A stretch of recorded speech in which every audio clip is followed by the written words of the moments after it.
Republicans controlling the U.S. Senate on Sunday pushed ahead with debate on a massive tax and spending bill, even as a nonpartisan forecaster calculated the measure would add $3.3 trillion to the nation's deficit over the next decade. I would like to start by just taking a moment to thank the clerks who stayed up all night.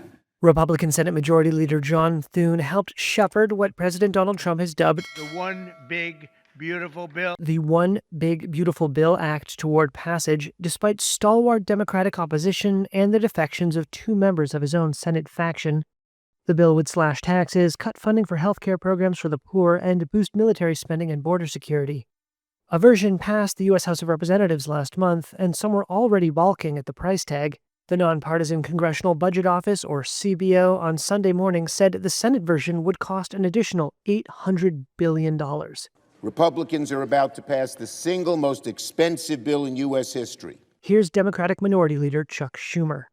Look, Republicans can use whatever budgetary gimmicks they want to try and make the math work on paper, but you can't paper over the real-life consequences of adding tens of trillions to the debt. The U.S. already spends more than it takes in from tax revenues, making up the difference by borrowing. The debt already stands at more than $36 trillion. Democrats say the bill's tax cuts would disproportionately benefit the wealthy at the expense of social programs for lower-income Americans.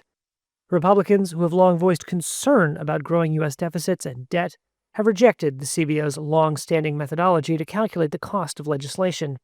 And Republicans are using a legislative maneuver to bypass the Senate's 60-vote threshold to advance most legislation in the 100-member chamber.